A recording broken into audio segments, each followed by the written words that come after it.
All right, it's time for the listener question, which is related to federal healthcare programs. Now, remember, this is compliance guidance and not legal advice. I'm not a lawyer, not giving you legal advice. This is compliance guidance from me. And if you have any questions, please check with your general counsels, your outside counsels, your compliance executives within your organization to understand exactly what processes the company wants to follow. Welcome to the Compliance Advantage podcast. This is the place where we help at-risk stakeholders in healthcare transform compliance into a strategic advantage. I'm your host, Ross Ronan, founder of Ronan Healthcare Compliance and a healthcare compliance strategist with nearly 30 years of industry experience.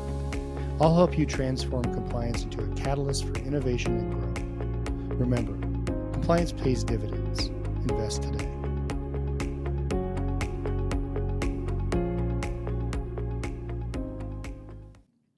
The question from one of our listeners is, what are the federal healthcare programs and when does a healthcare company need to audit the billing and coding under their compliance program?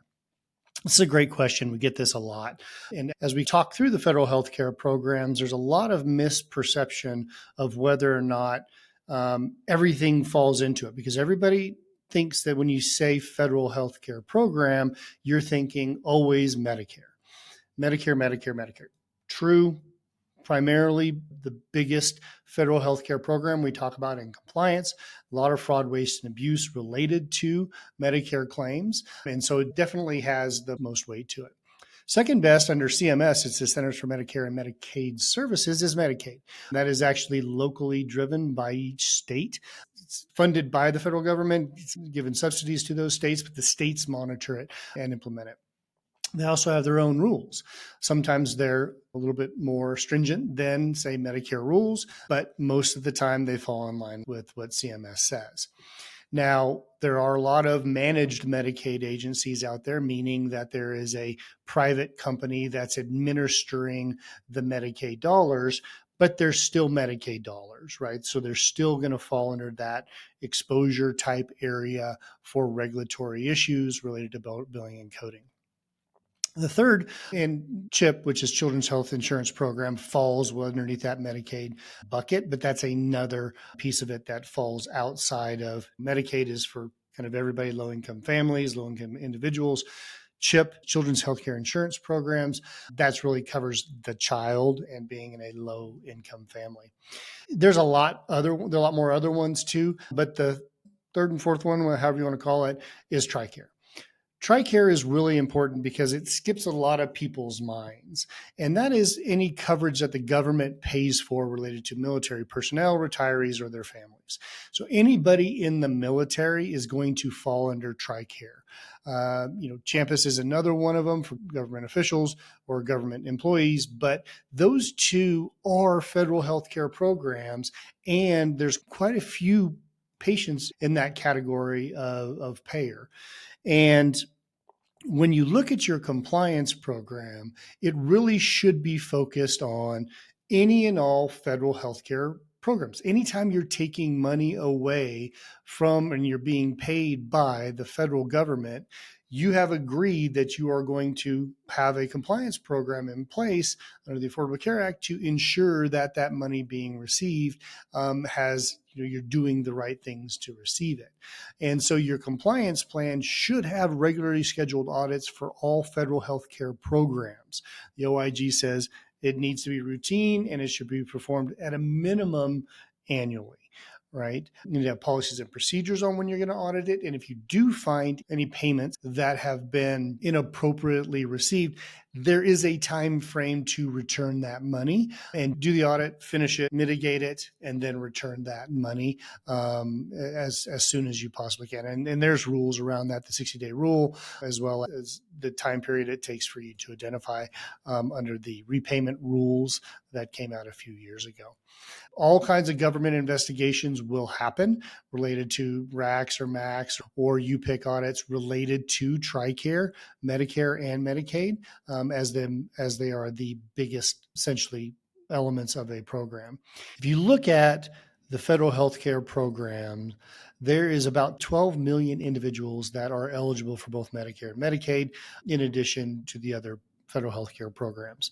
But given the U.S. population of 331 million, about 20% of the U.S. population is going to fall into Medicare, 24% is going to be in Medicaid, and 3% is going to sit in that TRICARE bucket if we look at them across the board. Some of the recent settlements that have actually happened over TRICARE is that in 2024, in January, a husband and wife were sentenced and also paid $65 million in restitution for violations of TRICARE. And Autism Center, ended up paying $2 million. Pharmacy was sentenced in January 2025 for 18 months and $1.3 million. And then there was a $14 million payment by a doctor in June of 2028 for violations of both Medicare and TRICARE. So just because TRICARE, Medicaid are not high on the priority list, when you think about the government payers, it absolutely is one that you need to take into account. At this point in time, there's about 66.8 million individuals enrolled in Medicare and about 78.7 million people enrolled in Medicaid. So clearly, those are the top two federal healthcare programs that have quite a few in there.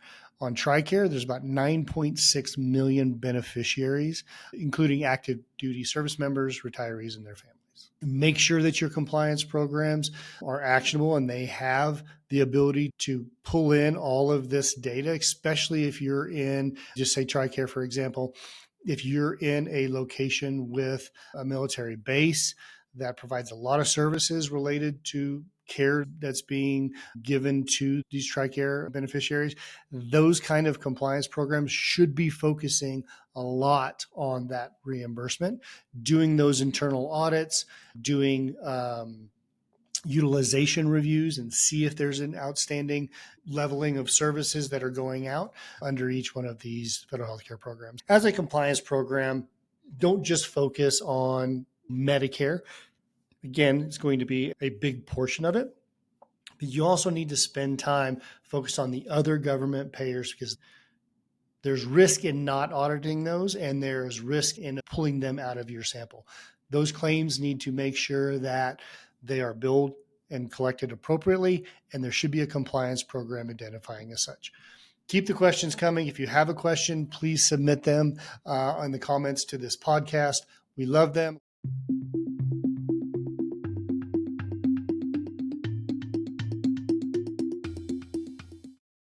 Welcome back to another episode of the Compliance Advantage. I am Kami Reyna, producer of this show, and today I am flipping the spotlight around to Ross, principal founder of Ronan Healthcare Compliance and your host of this show. And today we are going to be going over some takeaways, case studies, and different insights to the questions that we are asking for this season. You will not want to miss it. Ross, turning it over to you. How are we feeling about it today? Great. I like this format that we're doing where we really use a lot of statistics and numbers to show the compliance advantage to some of the listeners that are out there. And although we'll be using a lot of big company real life examples of case studies that's happened over the last few years, it really does kind of put it into perspective of what you can do internally within your company to invest in your compliance program to actually create that compliance advantage in keeping your money, being able to act as a strategic partner, being able to grow without the fear of penalties, fines, and or reputational risks. Yes, I am so excited to talk about the compliance advantage today. And with that, getting into our first question, what is the biggest misconception about compliance that most healthcare executives hold? I've talked about this numerous times, and I think when you originally interviewed me with the questions for this season, that was my response. So I'm going to go back to it, right? Compliance is a cost center and not a strategic asset. I think that's really important to understand that an investment in compliance shouldn't be essentially seen as throwing money away. And what the data shows, and this comes from the Ponemon Institute in 2023, and it's a does compliance security in a lot of surveys.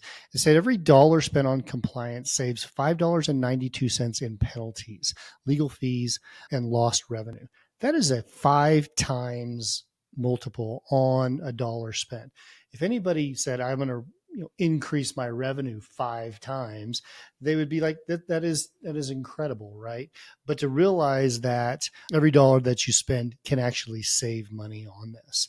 And that really does show that compliance can be seen as not necessarily a burden, but it's really a safeguard to the services and the care that you're providing to patients, as well as the revenue that you're collecting in response to those services. So that's really important. When we talk about a real world case example, and again, we're going for the big ones out there. So Acadia Health settled for about $20 million, $19.85 million settlement for improper billing. So $20 million settlement, it's huge, right? And what happened, they essentially paid that amount of money in September of 2024 to settle allegations of improper billing related to behavioral health. And they failed to ensure treatments were medically necessary, resulting in overpayments that need to be paid back. Now, when you look at how you could have chosen to prevent these things from happening, that's really having a proactive compliance program and a proactive compliance audits to be able to determine that there was potentially an issue. $20 million is a lot of money to receive from Medicare, not billed charges, but actually money received from the federal government. And when you have to pay that amount of money out, it is a huge financial burden to the organization, as well as a reputational risk. Right. When you talk about behavioral health and you talk about the individuals who receive behavioral health, they are in need, right? They are a class of individuals who need that kind of care and can be preyed upon, not saying that they did, but in those circumstances, they really do need that kind of care. And this could lead to reputational damage by paying that amount of money. And if you think about cost burdens of saying, is compliance a cost center? Let's talk a little bit about, what I see and what I've seen in the past through the HCCA surveys of compliance programs is you could have a compliance program, depending on the size of your organization, anywhere from $200,000 a year up to $2 million a year. Now, those obviously are going to vary, and some will go higher and some will go lower, depending on the size of the organization. But let's just use those round numbers in this kind of circumstance. So if you spent $2 million a year on your compliance program, it's going to take you 10 years to make up that $20 million deficit that you just paid out. To spend $2 million a year on your compliance program for 10 years would be the equivalent of you settling one $20 million payment. And this happened, you can guarantee that this probably happened multiple years. And so a $2 million compliance program would save that company at least, $15, $20 million because it wouldn't have gone on that long. Go to the extreme level, $200,000 compliance program that's out there would take 100 years for you to spend that amount of money to get that back. So really investing a small amount of money when it comes to the bigger scheme of things into a compliance program can really bring that back. And I think, I just did the cost analysis benefit, but you really have to look at it from that perspective. What is being paid out? What is being returned? What are the fines, penalties, and legal fees that are associated with any type of action that happens? And really do that cost benefit analysis to say, if I put this in place and we are proactive, how can we save our money? And that's really integrating compliance as a business strategy into the company, as opposed to just looking at it like an expense area. Yeah, that's huge. And I think companies really need to shift their perspective in thinking about compliance in that way.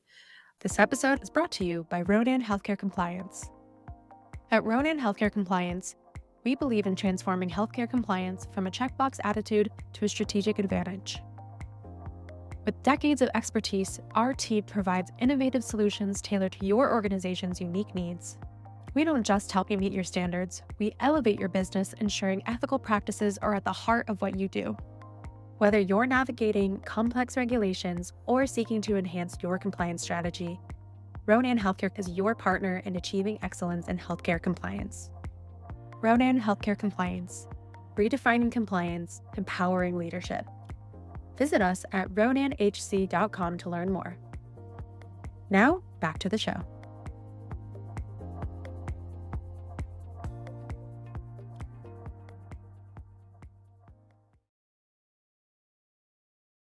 If you could change one thing about how compliance is perceived in healthcare, I know we talked about it not being considered a cost center, but what other things can you tell us about that? One of the biggest pieces that I would change is the perception that compliance is the police. It's the police department. I love the police, but it's not considered the police department, right? They should be considered as a strategic partner. When you look at the data, once again, this is from the Harvard Business Review in 2022, is they say organizations with a strong compliance culture experience a 50% reduction of regulatory penalties than those with a weaker compliance program. 50% fewer regulatory issues that happen if you have a strong compliance culture. That starts with leadership, and that also goes into having an effective compliance executive who's running the program and an effective compliance program doing what needs to be done. Give us a real world case study and where that did not play out how it should have. In insurance companies, it generally happens a lot. And so we'll go with United Healthcare, where they paid $173 million fine for essentially failing to do what they need to do in the compliance arena. It happened in 2019, so quite a few years ago, probably before COVID and the pandemic. Seems like just yesterday. It does. It was a good year, but it was a good year. we transitioned quickly into a pandemic. And they essentially were fined $173 million for 900,000 violations for Unfair Insurance Practices Act violations. And that was really denying patient care, denying claims management that impacted thousands and thousands and thousands of patients. Yeah.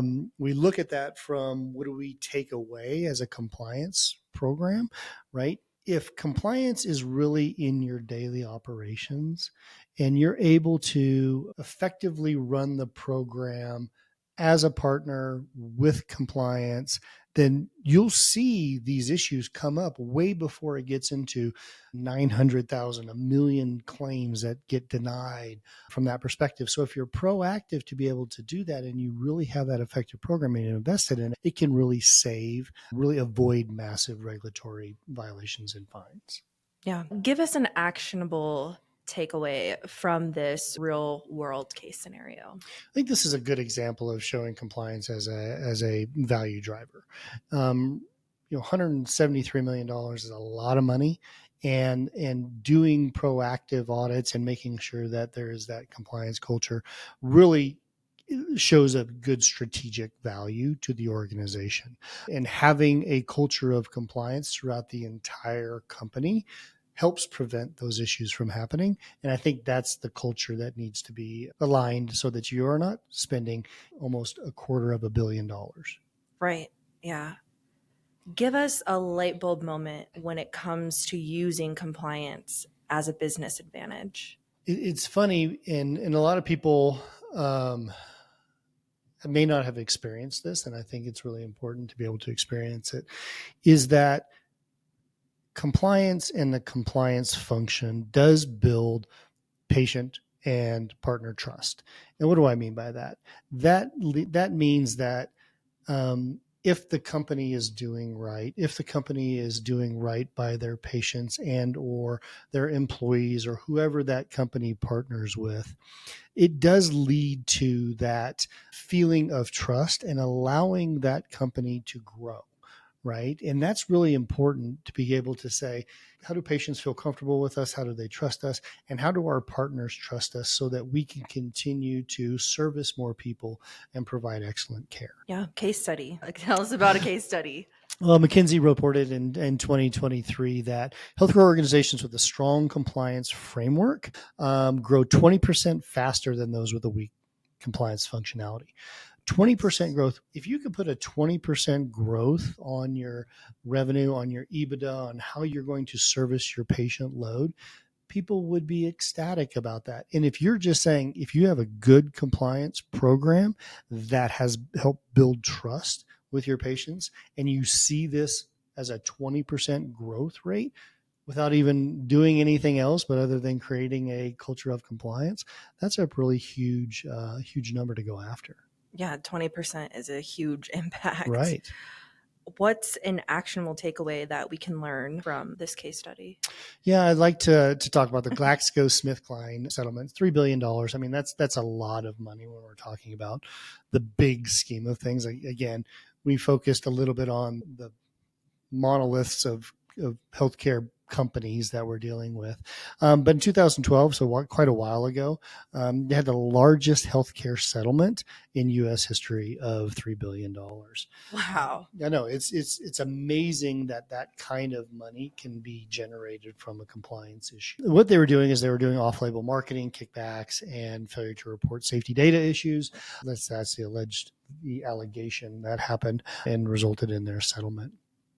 Again, really does damage trust and credibility with the patients that receive those pharmaceuticals or who receives those services and get billed for by the federal healthcare program. But people do start to worry about credibility for those companies. And some of the lessons that you learn about that is compliance just isn't about avoiding penalties and costly regulations. That's a big portion of it, but it's not just about that. It's about protecting that reputation and securing the long-term business success. Really, when we talk about compliance programs, we talk about risk factors. Financial is one of them, but reputational risk is a far greater issue that can happen, whether it's a regulatory fine, if it's a HIPAA breach matter, whatever it may be. People start losing trust in organizations that have to end up paying fine after fine after fine. Right.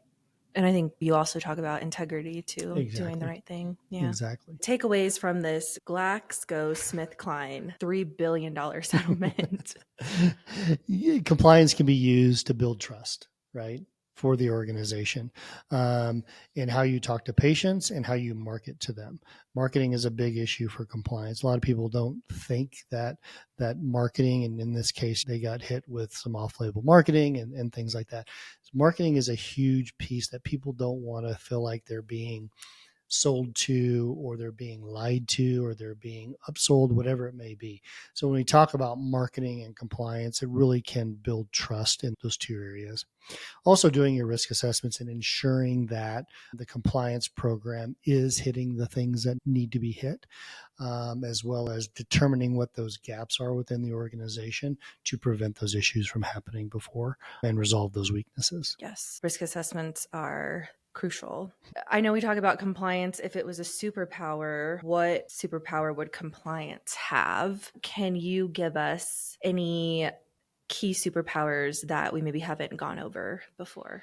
Well, they're kind of the same ones over and over again, but this kind of applies to some data, so I appreciate that. But it's really that being able to see in the future, and we've had a lot of different guests talk about that. If I could just see what's going to happen and then create that shield of protection against the organization so that it doesn't happen and doesn't harm the federal healthcare programs, I think that's really important.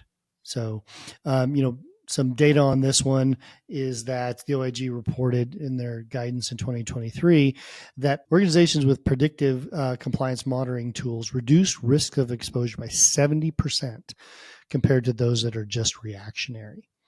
And that's really important because when we talk about responding to violations, a good effective compliance program will actually see things coming before it's there. They'll be very proactive versus reactive. I see a lot of compliance programs just waiting for something to happen, and that's how you become a cost center. People look at you like you are just waiting for something to happen, and therefore it's like insurance, right? Like car insurance. No one likes to pay car insurance. It's great to have it, but everybody thinks it's a burden that they have to pay, but they're really happy when actually something happens so that they can pay it, right? But what if your insurance company was doing something so that you were not going to have accidents, so that you didn't get in a car accident, so that it protected you down the road? You'd be like, that is a good investment that's protecting me from something from happening, right? Exactly. And that's what a compliance program should be doing, protecting you against something that could happen, that will happen. Again, it's not if, it's when.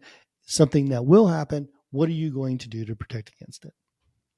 Final question I want to ask you is, what advice would you give to CEOs, board members on fostering a culture of compliance from the top down? I think what I'd say is compliance should be treated as an executive priority that's integrated into the culture of the organization. And what does that mean? That means that the executive team, the leadership team, really do bring compliance in on different matters, different strategic matters, as well as growth matters within the organization. I think that's really important to have that priority and that piece that's really going to create that culture of compliance. And then I know you have a bit of data on this too when it comes to compliance-focused leadership. Yeah, the DOJ said in 2023 that companies with a compliance-focused leadership are 50% less likely to face government-enforced actions than those without. That's a big number, right? Yeah, 50%. Yeah. And you talk about what it costs to defend these, what it costs to settle them, what it costs to manage a regulatory issue. Those are real dollars that you could put into play. And when you do put a engaging leadership and engaging executive team within an organization that's engaged in the compliance program, you'll see improved operational efficiencies and reduced legal risks or fines or penalties. And that operational risk will allow the company to grow and will also allow the company to not experience a lot of exposures on their standpoint. And another big settlement too, I think, if you want to speak on this next case study that we have for this. Yeah, the Walgreens case that came out in 2024, that was about $107 million settlement for fraudulent healthcare billing. And they essentially failed to properly oversee their billing functionality. And it led to improper billing claims that went out to the federal healthcare program, which resulted in obviously fines and penalties. When we look at who plays what in what role, leadership plays a really effective role in compliance issues that come through any organization. And if the leadership is engaged and the leadership is working on the culture of compliance and they prioritize compliance, then violations by statistics will decrease obviously by 50%. Yes. Clearly, is what the DOJ said. If DOJ says, it has to be true. Exactly. Actionable takeaways from this case study and fostering that culture of compliance. I think being a part, whether you're CEO or you're a board member, you're the highest levels of the organization, using the compliance program as a tool to understand what's going on within the organization, and also participating in its functionality, asking the right questions, participating in training, participating in all facets of a compliance program really does show that there is this essentially focused leadership on the program. You can also tie some executive incentives or compensation to compliance and to compliance metrics. Are we receiving the active training across the board? Do we see a reduction in risks associated with the organization? And I think that's another way of showing that there's a commitment to it. We have all kinds of incentive programs for improved EBITDA and improved P&Ls, improved KPIs within an organization. Why not have improved, reduction of compliance matters or the fact that they're being more proactive? There can be a lot of incentives around that. And then finally, no one likes an executive, whether it's a CEO, CFO, COO, board member, who just closes their door and says, hey, by the way, don't mess with me. Don't talk to me until there's something really wrong. Having an open door policy, having conversations with your compliance program, with people within the organization about compliance will actually reduce the level of exposures and the amount of employee satisfaction within an organization, which can also reduce a regulatory risk. hearing from a CEO or a board member that compliance is integral to an organization can have a huge impact on the company as a whole. So that is awesome. And also something that we've heard not just from you, but from the numerous guests that we've had Sure. on this show. Any final thoughts about making compliance a competitive advantage? I do think that statistics reign, right? There's lots of data out there, and we just named a few. But when the authorities like the OIG, DOJ, Harvard Business Journals, and different statistics that are out there, when they consistently repeat that there is an advantage of having a robust compliance program, that people should heed that information and really say, how do I create that strategic advantage? What do I do to create it? Because just putting in a compliance program does not create your strategic advantage. And I want to make sure that is abundantly clear. Creating the strategic advantage is having the right compliance executive in place, as well as having a living, breathing compliance program. And people might roll their eyes and say, yeah, I hear that all the time. It has to do something. It really does have to do something, and it can't operate on its own. It's not like this thing that just is automated and can operate. There has to be some way of reviewing, measuring what's happening within the organization. So it has to live and breathe and actually do something. So I think it's really important to understand that compliance is a strategic advantage. Using the data to support what you need to do to spend and invest in a compliance program will by far tenfold return the money back to you without even thinking twice about it. Yes. You leave us with a challenge for whoever is listening today about one compliance improvement that they could do today. That's just a question. That's a good one. I challenge anybody who actually has a compliance program to have a risk assessment done on it, test it to see if it's doing what needs to be done. Is it handling all the matters that it needs to? Does it have gaps? Have you really fine-tuned it to where it can be proactive instead of reactive? And is it giving you the value that you need? 2, if you don't have a compliance program, I challenge you to have a conversation with somebody to say, what would it take to put a compliance program in place? What would that cost? And do a cost analysis ratio on it to determine whether or not the juice is worth the squeeze. I have never seen anybody come back and say, me investing in a compliance program cost me more money than not having it. The cost of non-compliance far outweighs, and there's statistics all across the board. As we heard today. Exactly. Cost of non-compliance far outweighs the cost of compliance. Awesome. Ross, thanks so much for all of this data and these actionable takeaways today. I think our listeners are really going to find a lot of value out of this episode. Great. Thanks, Kami. I appreciate you. Thank you for listening to today's episode of the Compliance Advantage podcast. If you enjoyed it, please rate, review, and share this episode with someone who might benefit from it. Don't forget to visit us at ronanhc.com for more resources and connect with us on social media for the latest updates. And remember, compliance pays dividends. Invest today.